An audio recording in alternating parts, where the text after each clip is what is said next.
Hello guys, welcome to the class. तो पिछले class में हम लोगों ने हर्ष एकेडमी लाइव में पिछली बार इम्प्लीकेशन ऑफ केमिकल रिएक्शन तक हो गया था नए सिलेबस के अनुसार से। तो नेक्स्ट क्लास में आज टाइप्स ऑफ केमिकल रिएक्शंस बताना था।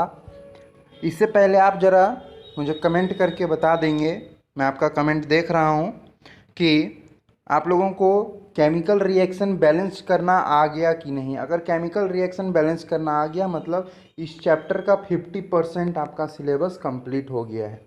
ठीक है, इस चैप्टर का केमिकल रिएक्शंस का चैप्टर का पोर्शन 50% ख़त्म हो गया है।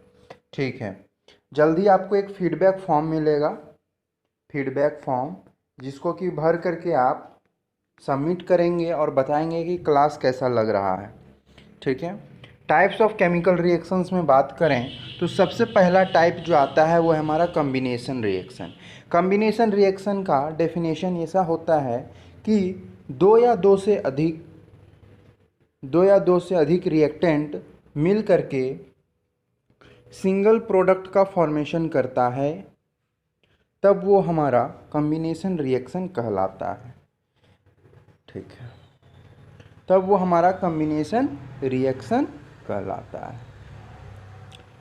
ठीक, जैसे कि यहाँ पर हम देख रहे हैं, लेकिन कॉम्बिनेशन रिएक्शन में कुछ एक्सेप्शंस हैं। ठीक है, एक सेकेंड।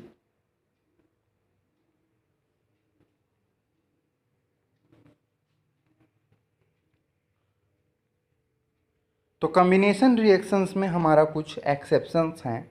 यहाँ पर हमको उसका एग्जाम्पल दिख ही रहा होगा आप लोगों को। ठीक है, तो कॉम्बिनेशन रिएक्शन का देखिए यहाँ पर डेफिनेशन भी दिया हुआ है, एनसीईआरटी पेज नंबर 6 में जा करके देखिएगा तो मिल जाएगा। ठीक है, ओके। अब कॉम्बिनेशन रिएक्शन में यहाँ पर भी कुछ एग्जाम्पल जैसे दिया हुआ है, कार्बन में ऑक्सीजन को मिलाएंगे तो कार्बन डाइऑक्साइड बनेगा, हाइड्रोजन में ऑक्सीजन को मिलाएंगे तो H2O बनेगा, वाटर बनेगा।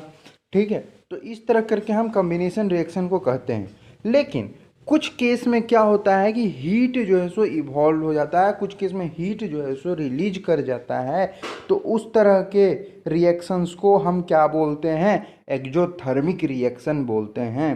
ठीक है, हीट इवॉल्व करता है, लार्ज अमाउंट ऑफ हीट जो है इवॉल्व करता है। This makes a reaction mixture warm. Reaction in which heat is released among the formation of the product is called as exothermic chemical reaction. ठीक है, जैसे natural gas का burning हो गया, CH4 + 2O2 gives us CO2 + 2H2O। ये सारा हमारा exothermic का एग्जाम्पल हो गया। ठीक है,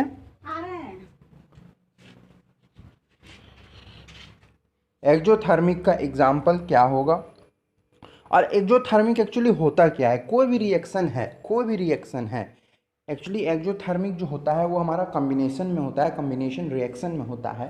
तो एक्जोथर्मिक में क्या होता है कि जब पर हीट जब रिलीज करता है, रिएक्शन में जब हीट रिलीज करता है तो वो हमारा एक्जोथर्मिक रिएक्शन कहलाता है। ठीक है, तो देखो यहाँ पर तुम्हारा एक्जोथर्मिक का बहुत सारा एग्जाम्पल दिया हुआ है। ठीक है, तो ये सब हमारा एक्जोथर्मिक का एग्जाम्पल जो दिया हुआ है ये सब आपका बोर्ड में पूछ सकता है। तो सीधा सीधा हम आपको बेसिकली ये बताना चाह रहे हैं, चैप्टर तो मैं पढ़ा ही रहा हूँ, मैंने टॉपिक तो पढ़ा ही रहा हूँ मैं, लेकिन उसके साथ साथ मैं बीच बीच में आपको गाइडेंस जो दे रहा हूँ कि आप एनसीईआरटी को ही फॉलो कीजिए और कोई अदर बुक को अभी फॉलो नहीं करना है। आप अगर शुरुआत से भी पढ़ते तो भी एनसीईआरटी ही पढ़ना था आपको।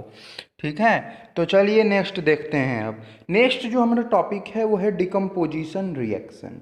तो सीधा सीधा हम इसमें लिखेंगे कि decomposition reaction is opposite of combination reaction. कहने का मतलब क्या हुआ कि इस रिएक्शन में क्या होता है, जैसे उस रिएक्शन में क्या था, मान लेते हैं एक ए था और एक बी था, दोनों को रिएक्ट कराए तो सी बन गया। लेकिन यहाँ पर क्या है कि ए से बी + सी बन रहा है, मतलब वहाँ पर दो रिएक्टेंट कंबाइन होकर के एक सिंगल प्रोडक्ट का फॉर्मेशन कर रहा था। लेकिन यहाँ पर क्या हो रहा है, यहाँ पर ये हो रहा है कि एक सिंगल रिएक्टेंट है जो कि डिकम्पोज हो रहा है, और दो प्रोडक्ट का, दो या दो से अधिक प्रोडक्ट्स का फॉर्मेशन कर रहा है। ठीक है, दो या दो से अधिक प्रोडक्ट्स का फॉर्मेशन कर रहा है, ध्यान से समझिएगा। अब यहाँ पर आपको डेफिनेशन अगर देखना है तो यहाँ से आप देख सकते हैं कि अ सिंगल रिएक्टेंट, एक second, a single reactant break down to give simpler product, this is a decomposition reaction। ठीक है, अब यहाँ पर इसके नीचे जो ये सब लिखा हुआ है, ये सब जो इसके नीचे लिखा हुआ है, ये सब आपका क्या है, तो ये सब आपका एग्जाम्पल है। जैसे ferrous sulphate loses water when heated and colour of the crystal change, it decomposes to ferric oxide, sulphur dioxide and sulphur trioxide. Ferric oxide is also solid while SO2 and SO3 are gases. इस तरह करके दिया हुआ है। ठीक है, अब यहां पर भी बात है कि ये जो डिकम्पोजिशन रिएक्शन है वो बहुत सारे इंडस्ट्रीज में यूज होता है। तो जब वहाँ पर कैल्शियम कार्बोनेट से कैल्शियम ऑक्साइड या कार्बन डाइऑक्साइड हीटिंग में यूज होता है, तो कैल्शियम ऑक्साइड को हम वहाँ पर लाइम या फिर क्विक लाइम कहते हैं। और ये जो है सो बहुत सारा यूज है इसका। पहला यूज यहाँ पर जैसे बहुत ही इंपॉर्टेंट यूज है मैन्युफैक्चर ऑफ सीमेंट। ठीक है, जब हमारा decomposition reaction when decomposition carried out by heating के द्वारा होता है, हीटिंग के द्वारा डिकम्पोजिशन रिएक्शन होता है, तो उसको थर्मल डिकम्पोजिशन कहते हैं। 1 नंबर का सवाल आएगा, 1 मार्क्स मिलेगा। थर्मल डिकम्पोजिशन कहते हैं। कब थर्मल डिकम्पोजिशन होता है? जब डिकम्पोजिशन रिएक्शन हीटिंग प्रोसेस के द्वारा होता है। जब हीट करते हैं लाइमस्टोन को या क्विक लाइमस्टोन को या फिर कोई भी प्रोडक्ट को, कोई भी रिएक्टेंट को, जो ये हमारा रिएक्टेंट है, इसको हीट करके प्रोडक्ट का फॉर्मेशन करते हैं, तो वहाँ हमारा थर्मल डिकम्पोजिशन होता है। नोटेड। ठीक है, अब इसके बाद हमारा यहाँ भी उसी तरह है। ठीक है, एक्टिविटी तुम लोग खुद से करना।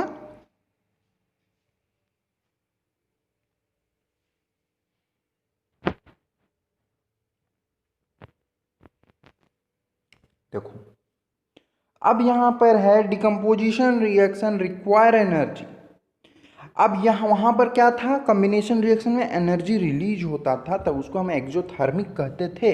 लेकिन डिकम्पोजिशन रिएक्शन में क्या होता है कि एनर्जी का रिक्वायरमेंट होता है in the form of heat, light और इलेक्ट्रिसिटी। जिस हीट, लाइट या इलेक्ट्रिसिटी के फॉर्म में एनर्जी का रिक्वायरमेंट होता है डिकम्पोजिशन रिएक्शन में, उसको ब्रेक डाउन करने के लिए, डिकम्पोज करने के लिए। ठीक है, तो जिसमें एनर्जी एब्जॉर्ब करता है रिएक्शन, इसमें हमारा एनर्जी क्या हो रहा है, एब्जॉर्ब कर रहा है, वहाँ हमारा रिलीज हो रहा था। ठीक है, तो यहाँ पर हमारा रिएक्शन में एनर्जी हमारा एब्जॉर्ब कर रहा है, एनर्जी हमारा रिएक्शन में इन्वॉल्व है। ठीक है, इसमें रिलीज नहीं कर रहा है, अलग से रिलीज नहीं हो रहा है, वो रिएक्शन में इन्वॉल्व है। तो उस टाइप के रिएक्शन को हम इंडोथर्मिक रिएक्शन कहते हैं। ठीक है, तो उस टाइप के रिएक्शन को हम इंडोथर्मिक रिएक्शन कहते हैं। देखो यहाँ पर साफ साफ लिखा हुआ है कि reaction in which energy is absorbed is known as endothermic reaction. उसी को हम लोग इंडोथर्मिक रिएक्शन कहते हैं। ठीक है, देखिए डिस्प्लेसमेंट रिएक्शन नेक्स्ट टॉपिक है हमारा, नेक्स्ट टाइप है हमारा टाइप्स ऑफ रिएक्शंस में, नेक्स्ट टाइप है हमारा डिस्प्लेसमेंट रिएक्शन। ठीक है, तो डिस्प्लेसमेंट रिएक्शन में हम यहाँ पर देखेंगे, यहाँ पर हम देखेंगे तो इसका डेफिनेशन ये हो जाएगा कि हमारा मान लेते हैं Fe + CuSO4 gives us FeSO4 + Cu। तो इसमें क्या होता है कि जो हायर रिएक्टिव एलिमेंट होता है in displacement reaction, higher reactive element displaces the lesser reactive The reaction in which higher reactive element displaces the lesser reactive is called as the displacement reaction. Displacement reaction किस type का reaction होता है? जिसमें higher reactive element lesser reactive को displace कर देता है। चलो डबल डिस्प्लेसमेंट रिएक्शन पर बात करते हैं। डबल डिस्प्लेसमेंट रिएक्शन क्या होता है? इसमें सबसे पहले तुमको पढ़ना है प्रिसिपिटेशन रिएक्शन। ठीक है, प्रिसिपिटेशन रिएक्शन क्या होता है? जो प्रिसिपिटेट का फॉर्मेशन करता है, रिएक्शन में प्रिसिपिटेट का फॉर्मेशन करता है, वो हमारा प्रिसिपिटेशन रिएक्शन कहलाता है। देखो यहाँ पर डेफिनेशन दिया हुआ है, ये भी तुम्हारा सिलेबस में था तो बता दिए, उसका एग्जाम्पल नीचे आपको मिल जाएगा। ठीक है, अब हमारे यहाँ पर बात आता है कि सर डबल डिस्प्लेसमेंट रिएक्शन क्या होता है, ये हमको बता दीजिए आप, क्योंकि हमको डबल डिस्प्लेसमेंट रिएक्शन समझ में नहीं आ रहा है। तो बाबू लो हम तुमको बता दे रहे हैं, कोई दिक्कत नहीं है। ठीक है, जो रिएक्शन में रिएक्टेंट्स के बीच में आयंस का एक्सचेंज होता है उसको हम डबल डिस्प्लेसमेंट रिएक्शन बोलते हैं। कोई दिक्कत नहीं। ठीक है, एकदम सिंपल है। ऑक्सीडेशन और रिडक्शन। ऑक्सीडेशन क्या होता है? ठीक है, if the substance gain oxygen during reaction, reaction के दौरान ऑक्सीजन गेन करता है तो उसको हम ऑक्सीडाइज कहते हैं। और जिस सब्सटेंस में ऑक्सीजन का रिमूवल हो जाता है उसको हम रिडक्शन कहते हैं। ठीक है, अब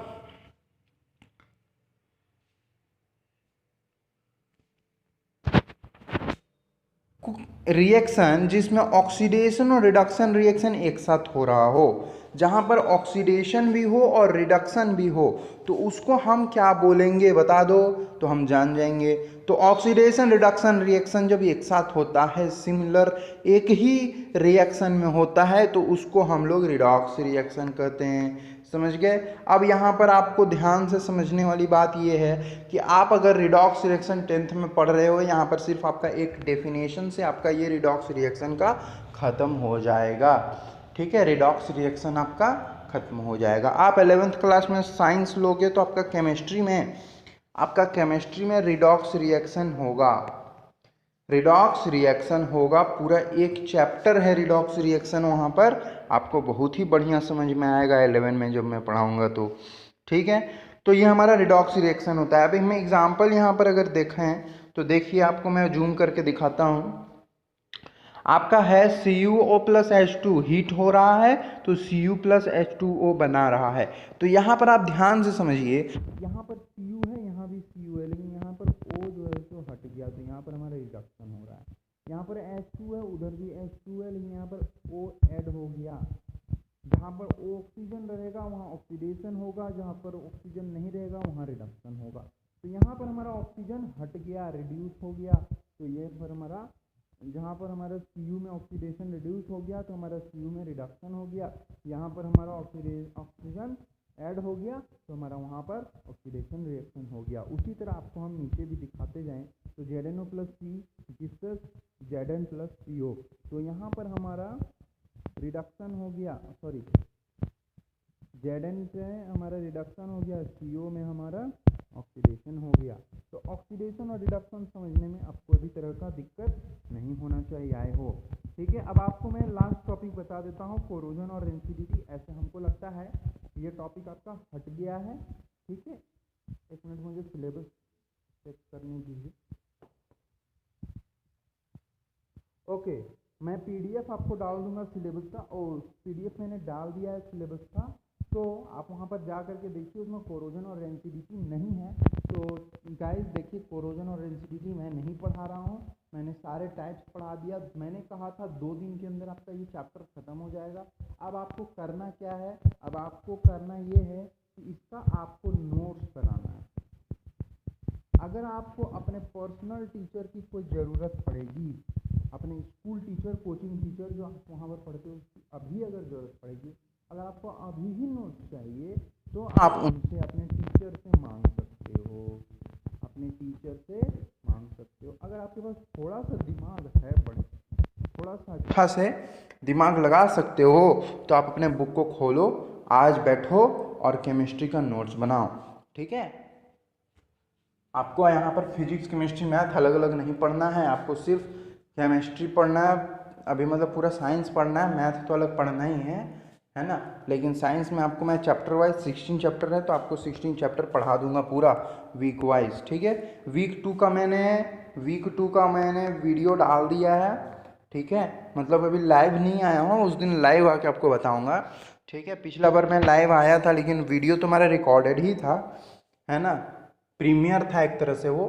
तो ध्यान से समझिए बच्चा गैंग, ठीक है। बच्चा लोग, आप लोगों को मैं ऐसा ऐसा कंटेंट प्रोवाइड करा रहा हूँ ना, जो कि 5-6 हज़ार रुपया दे करके आप लोग कोचिंग में पढ़ते हो, 5-6 हज़ार रुपया दे करके आप लोग कोचिंग में पढ़ते हो। और मैंने कहा ना यार, अगला साल से मैं 11th 12th ये सब का भी मैं 12th बोर्ड का मैं ऐसा नोट्स प्रोवाइड कराऊंगा, 12th बोर्ड का मैं ऐसा नोट्स प्रोवाइड कराऊंगा जिसको पढ़ने के बाद आपको एनसीईआरटी तो पढ़ने की ज़रूरत पड़ेगी ही नहीं, बस आपको प्रीवियस ईयर क्वेश्चन बस करना होगा, वो भी मैं डिस्कस करा दूंगा, वो भी मैं सीबीएसई का निकाल के आपको डिस्कस करा दूंगा, ठीक है। तो चलिए, have a nice day and signing off. जाइए और पढ़िए जा करके आराम से, है ना, और अगले वीडियो का इंतज़ार कीजिए। और हाँ, एक चीज़ और, आप हमारे वीडियो को शेयर कर दीजिए, ठीक है, हमारे वीडियो को शेयर कर दीजिए। और अगर आपको हमारा वीडियो पसंद आए, पसंद तो आएगा ही वैसे, क्योंकि मैंने कंटेंट तो बहुत ही बढ़िया दिया है, ये तो मुझे बोलना भी नहीं चाहिए, है ना। तो लाइक कर दीजिएगा और दूसरे को भी बता दीजिएगा कि हर्ष एकेडमी लाइव एक चैनल है, जिसमें कि अगर अभी तक हम लोगों ने, जैसे अपने दोस्तों लोग से बात करिएगा आप, कि हम लोगों ने तो अभी तक पढ़ाई नहीं किया था, लेकिन हर्ष एकेडमी में हर्ष भैया हमें पढ़ा रहे हैं यूट्यूब पर, ठीक है। तो जिस दिन लाइव आएंगे उस दिन बता देना, पूरा मोहल्ले में तहलका मचा देना, ठीक है। तो चलो जाओ, और वीडियो पसंद आए, चैनल में मेरा काम पसंद आए आप लोगों के लिए, तो सब्सक्राइब कर दीजिएगा, लाइक कर दीजिएगा, शेयर कर दीजिएगा, और जाइए और जा कर के सब्सक्राइब, लाइक और शेयर से ज़्यादा इम्पॉर्टेंट है आपकी पढ़ाई, आपकी मेहनत, ठीक है, जिससे आप 90 to 95% स्कोर कर पाएँ, डिसेंट स्कोर ला पाएँ, ठीक है।